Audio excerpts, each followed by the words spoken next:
Welcome back to my views and news. Three news stories. Firstly, viewers, a few days ago at some protests, conventions in the US, Ethiopian diaspora community, mostly from Amhara ethnic group, threatened to cripple Ethiopian economy. Now it seems that an effort has been launched by this diaspora community. A letter has been written to IMF and World Bank to stop likely issuance of grants and loans to Ethiopian government. Secondly, was Tigray speaking. The singers are going to perform in Addis Ababa. Another sign of building trust between Tigray regional government and Ethiopian federal government. But some diaspora members are opposing this upcoming concert. Thirdly, Daniel Bakele is leading Ethiopian Human Rights Commission, which issued a statement today sharing details of how many journalists have been arrested this month alone in April. And he asked the government to release all journalists. He said it was a violation of law to arrest journalists without inquiry. Firstly, viewers, Amhara diaspora community has been threatening to boycott Ethiopia economically, to cripple Ethiopian economy. Their position is that Amharas in Ethiopia are being massacred. Their survival is in danger. So they are demanding PM Abiy to leave.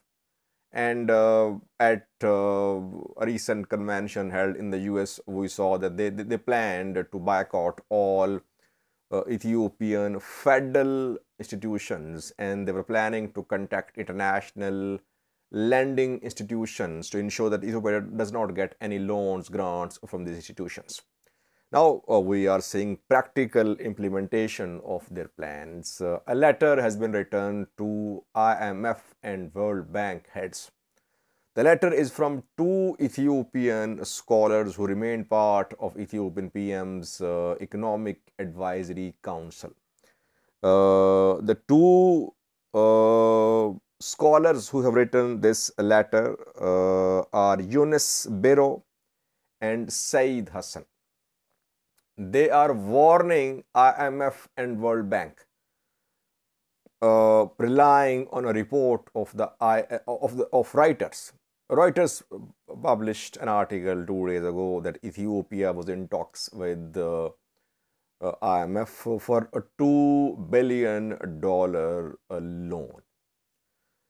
These two scholars say that this money, if IMF and World Bank gave to Ethiopia, will be used to commit genocide in Ethiopia. Of course, in this long letter, the scholars are saying that Amharas are being massacred in Valaga. Security institutions like Amhara Special Force are being dismantled. And it is putting one ethnic group at risk. So basically, from the perspective of Amhara cause, this letter has been written by the two scholars to IMF and World Bank. So it means that Amhara diaspora and Ethiopian federal government are at war now. Diaspora will use whatever influence it has to defund Ethiopian government, to cripple it economically. How successful the diaspora will be in coming days, that is not clear. But diaspora community is definitely, it would be busy contacting lawmakers in the US to boycott Ethiopia economically. But US seems to have decided to prop up Ethiopian economy. Though Ethiopian government is taking some tough decisions because of expected reception of because of expected bailout package.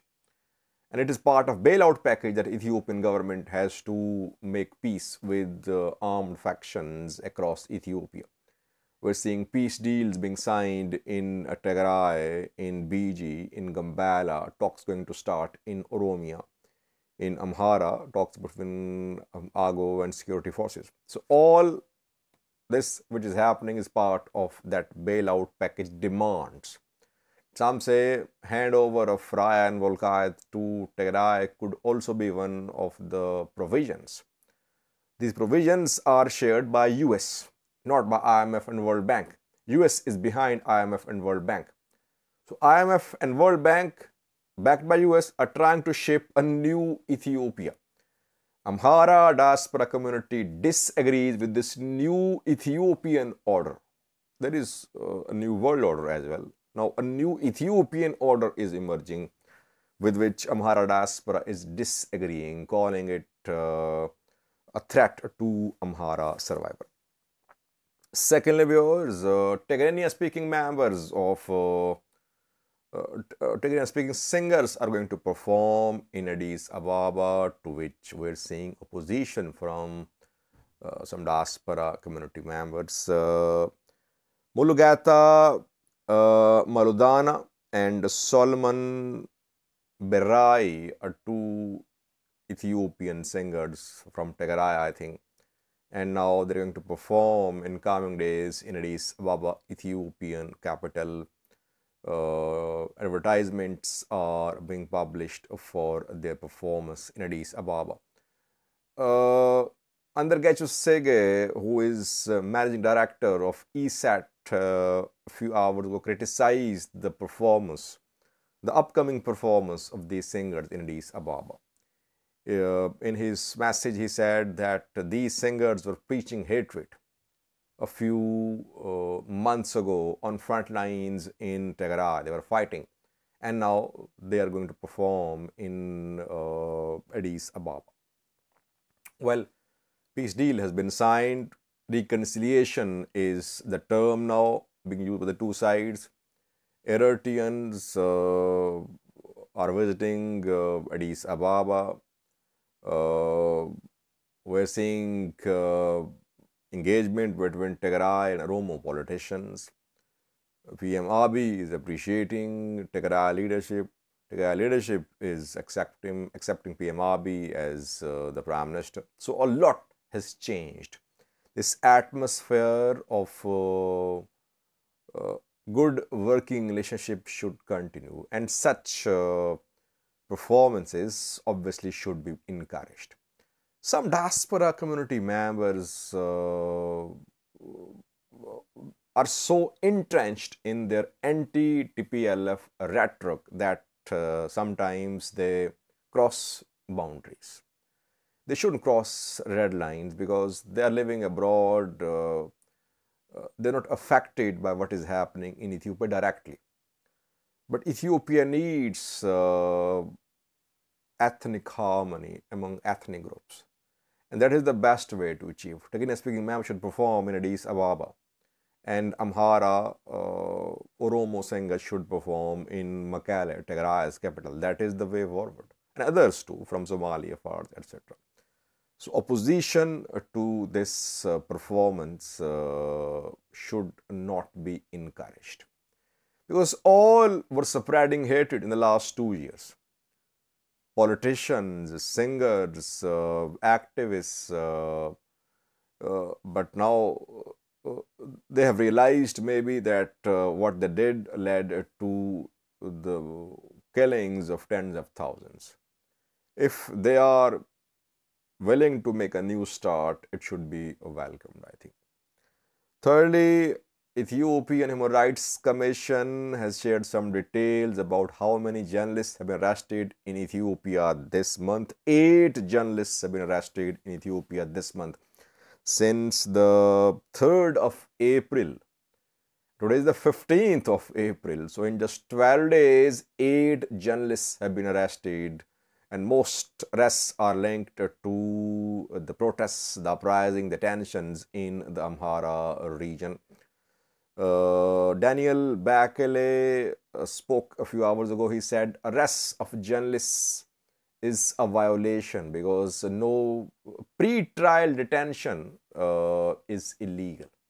Yes, journalists, if they spread hatred, if they spread false information, can be tried at courts. But this pre-trial detention is violation of Ethiopian law. If there is any Ethiopian law in practice, by the way. Security institutions are above law. They do whatever they want to do. Even those who have been freed by courts, sometimes we saw in the past that the security institutions disobeyed court orders. Several OLF leaders were acquitted by some courts, but still they are in prisons. The 8 journalists include Teddy Asfao, Maskram Abira, not a journalist, but she's an analyst, I think. Ganet Esmamio, Daud Begeshao, Asifa Adane, and others. Daniel Bakele was in Tigray 2 days ago. He and a UN Human Rights Commission representative were there. They met with Getachew, and they discussed the investigation accountability mechanism. And Getachew again called for international mechanism as well, alongside national mechanism for transitional justice in Ethiopia. And that is a change in Tigray's position. As I said in a previous video, Tigray was totally against national mechanism for transitional justice, and Getachew was very critical of Daniel Bakele. If you see Getachew's past tweets, he was extremely critical of Daniel Bakele, calling him a representative of genocidal PM Abiy's government. But you saw them sitting in the same room at a table 2 days ago. And Getachew is calling for international mechanism because he wants investigations against Eritrean military. Daniel Bakele, on the other hand, urged that investigation should be conducted and all parties should be held accountable. So you see, those who are calling each other genociders sat at the table, signed deals being implemented. That is what is needed, because this war was a futile war which killed so many. In the end, all sat at the table. Now similar conflicts are erupting. It should be resolved through dialogue. Ethiopia cannot afford a new war, a new prolonged conflict in some region. Thank you for watching.